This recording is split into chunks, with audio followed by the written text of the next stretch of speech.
Now at 9:05, we join Sue Carpenter at ITN for the national and international news.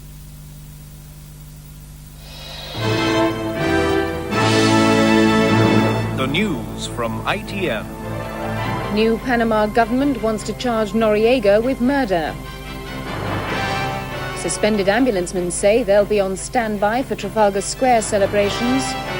Romania's new rulers warn against anarchy on the path to democracy. And Berliners say goodbye to the year that saw the wall come down. Good evening. The government of Panama is to charge the deposed dictator General Noriega with murder. Panama will ask the Vatican embassy, where Noriega has been hiding for a week, to hand him over so he can be charged over the deaths of 10 army officers. Diplomatic sources say the move could eventually lead to Noriega's extradition to the United States. On this last day of the year, the U.S. Army have been trying to coax the last remaining Noriega loyalists out of hiding.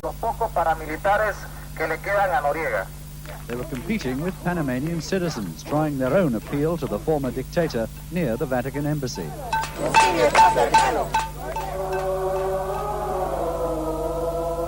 Others prayed for a solution, but some Catholics stayed away from Mass today, angry that the church is sheltering Noriega. Their priests read out a letter from the country's bishops that asks the Pope to hand the former dictator over for prosecution. President Indara took communion with his countrymen today and then stayed on to receive their blessings. I asked him how long he thought the deadlock would continue. I hope that in the next few days we'll be able to fix. He has no right to be there. He's a common criminal. And what will you do with him? Will you hand him over to the Americans? We have no possibility of giving him due process. We hope that the Americans get him before we do. But there is confusion in the new government. The Attorney General saying today he wants Noriega handed over to him to face murder charges. We will try anyone who commits a crime. In the embassy garden today, they were still talking, still hoping to negotiate a way out. That would have to include a way past the American Welcoming Committee still lined up outside the gates. The Vatican is still praying that Noriega will listen to their pleas and give himself up. But so far, there's no sign that Panama's most wanted man is about to do that. Ken Rees, ITN, Panama City. The opposition leader Neil Kinnock is to meet President Gorbachev in Moscow on January the 16th. They'll discuss the changes taking place in Europe. In his televised New Year's speech, President Gorbachev has wished the countries of Eastern Europe success in their revolutionary renewal and said the dramatic events there prove the need to combine socialism with democracy. Romania's new president, Ion Iliescu, has warned that the country is so unstable it faces the risk of complete anarchy. The former head of the secret police has been arrested, but many agents remain at large. Today, the government gave details of how it intends to create a multi-party democracy. Outside the television station, which now has enormous symbolic importance to the revolution, armoured personnel carriers and fresh troops were drafted in, amid reports that remaining Securitate forces were planning renewed attacks over New Year's Eve.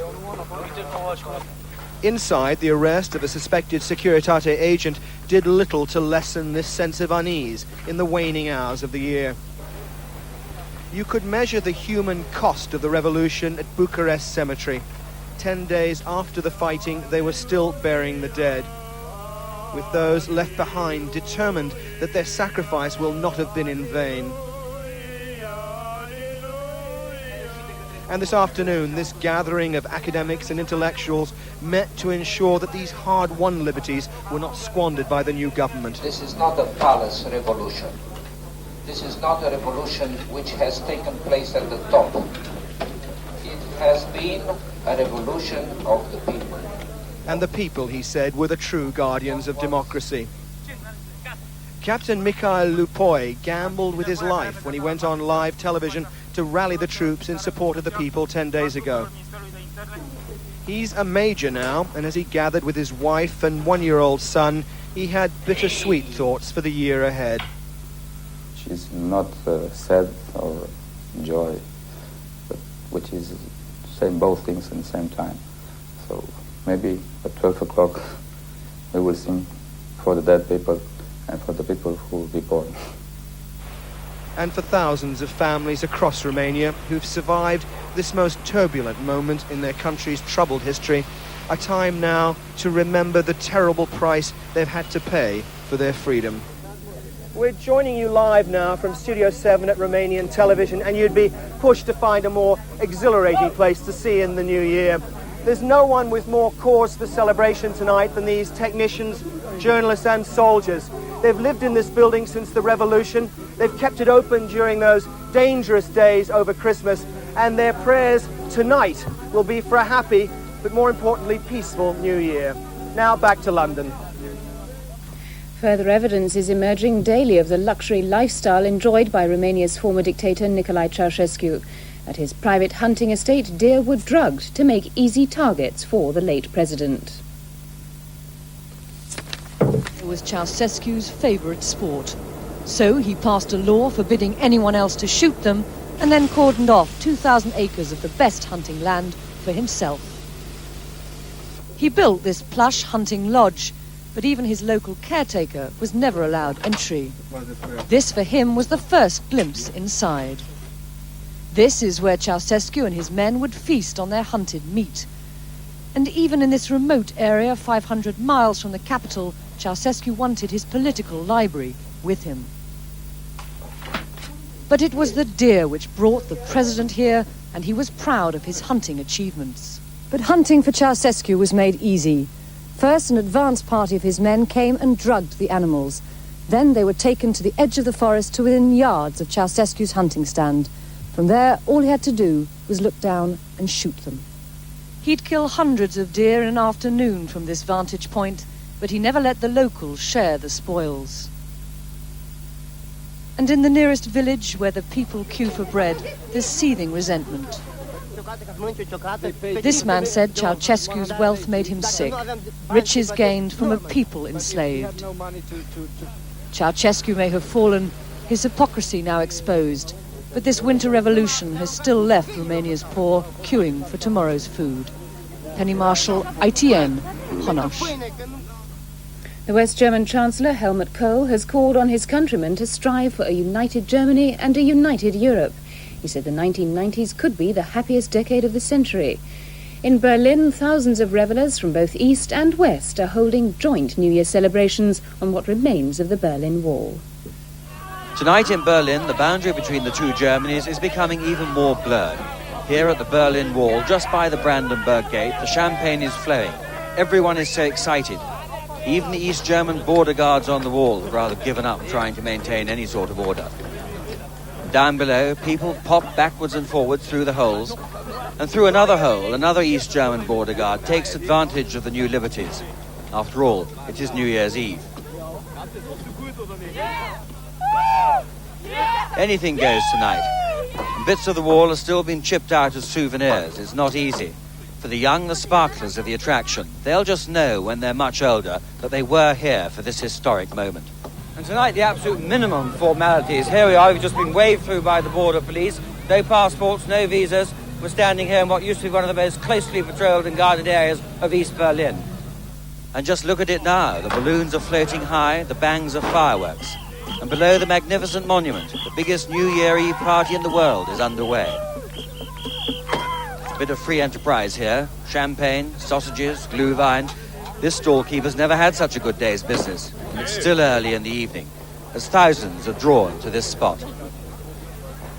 And still the people flow back and forward through the wall, breached as the last days of the 1980s shudder to a close. And as the fireworks burst high from west to east, they can look forward to a new decade, full of uncertainties, but rich in opportunities. Desmond Hamill, ITN, in East and West Berlin. The cousin of Terry Waite, who's been held hostage in Beirut for nearly 3 years, has made a New Year's Eve appeal to his captors to release him. John Waite said the past year had brought a series of raised hopes followed by disappointment. I think the key to this whole hostage situation with Terry and the other British hostages is relations with Iran. And I would hope very much that in 1990, the British government, which I'm sure wishes to have better relations, can get those good relations going with Iran, because Iran is the key. Once that is settled, I think the hostages will then be released. Also held hostage with Terry Waite in Beirut are John McCarthy, Brian Keenan and Jack Mann. The ambulance unions have attacked the Health Secretary Kenneth Clarke for describing most of them as no more than professional drivers. His comments came in a letter to a 15-year-old schoolgirl who wrote to him pleading for her ambulanceman father to be given a bigger pay rise. 15-year-old Lisa Mitchell wrote to the Health Secretary pleading with him to increase the 6.5% pay offer to ambulancemen. In her letter, she pointed out her father earned 50% less than a policeman of similar experience. Mr. Clarke's reply to Lisa's letter has incensed Nottinghamshire ambulancemen. In it, he said the vast majority of ambulance staff had no extended paramedical training, adding, "They are professional drivers, a worthwhile job, but not an exceptional one." He says that they're just professional drivers, which they are not. They go out there and they save lives. If it just takes a professional driver to get people to hospital, then they could just get in a taxi, on a bus, on a train and go to hospital. They're professional drivers. Meanwhile, the London Ambulance Service faces its biggest test yet. 30 St John's ambulances will attend Trafalgar Square, where 60,000 are expected to see the new year in. To minimise trouble, police officers will be stationed on all approach roads, preventing those that are obviously drunk and disorderly from getting in. 3 suspended ambulance crews will also be working without pay. They denied their action is a publicity stunt. I'm sure you'll find that we'll be used this evening. As I say, we provided emergency cover from day one, and we will continue to provide emergency cover. Around midnight, the London Control Centre will be fielding 300 calls an hour. They'll be dealt with by just 90 police and army vehicles. Will you use the 3 London Ambulance Service ambulances if you need to? Of course I will. If any LAS ambulances appear at Trafalgar Square, as I hear through the media, they're likely to, providing they report their availability to our emergency control unit, which is controlling all medical affairs that go on over there, then certainly I will make use of them. There are safety fears too in Glasgow, where strict security surrounds Scotland's biggest Hogmanay party.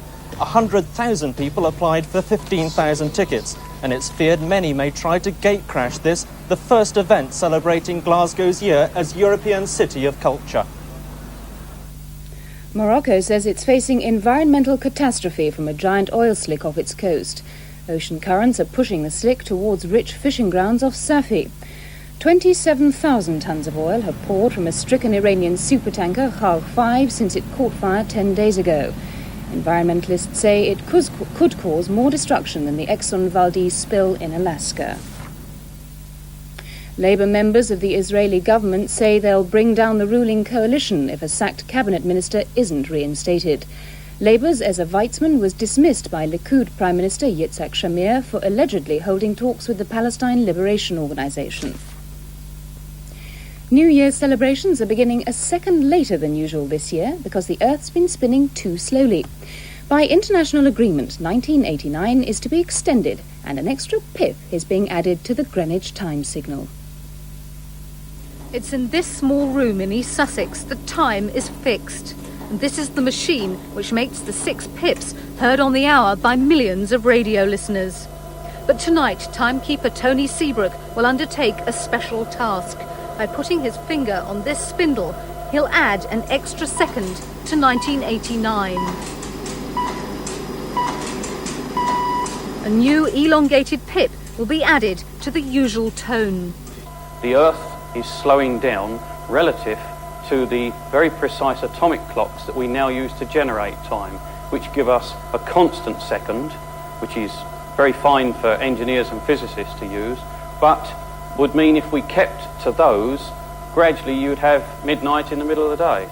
In the long run, our year may have to be extended by hundreds of hours, but that's unlikely to happen for at least 350 million years. Lisa Hampley, ITN, the Royal Greenwich Observatory in East Sussex. Finally, the weathermen have confirmed that 1989 has been the hottest year in Britain since records began 330 years ago. With less than 3 hours to go before it comes to an end, we'll leave you tonight with a musical reminder of some of the hottest days. A very happy new year to you from all of us at ITN. Good evening.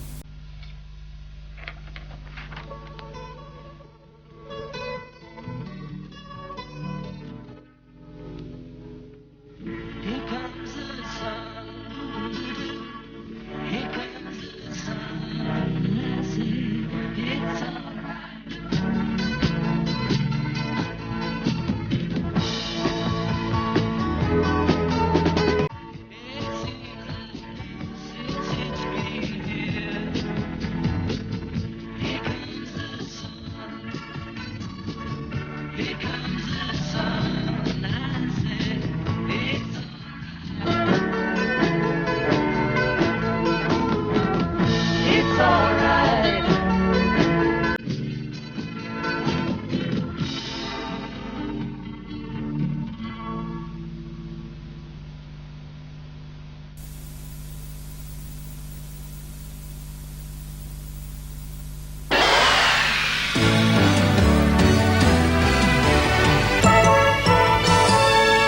evening. Well, as the warmest year for over 300 years comes to an end, if you're going out and about tonight, you're going to feel a little on the chilly side. We still have the area of high pressure up to the northeast there. This front coming in from the west will bring milder and wetter weather. So as the bells ring out across the country, heralding a new decade, western side of the country, rather cloudy, outbreaks of rain, some sleet and snow perhaps across the Scottish mountains. Further south and east though, dry, cloudy and rather chilly, I'm afraid. So by tomorrow morning then, much of the western side, including Wales up into Scotland, cloudy, outbreaks of rain. Further east, or perhaps a little early brightness. As we go through the day, that rain pushing eastwards, followed by somewhat brighter, though showery weather. Temperatures tomorrow a bit better than today. Top down in the southwest, 11 is 52. That's it from me. Have an absolutely smashing new year. Here's the summary.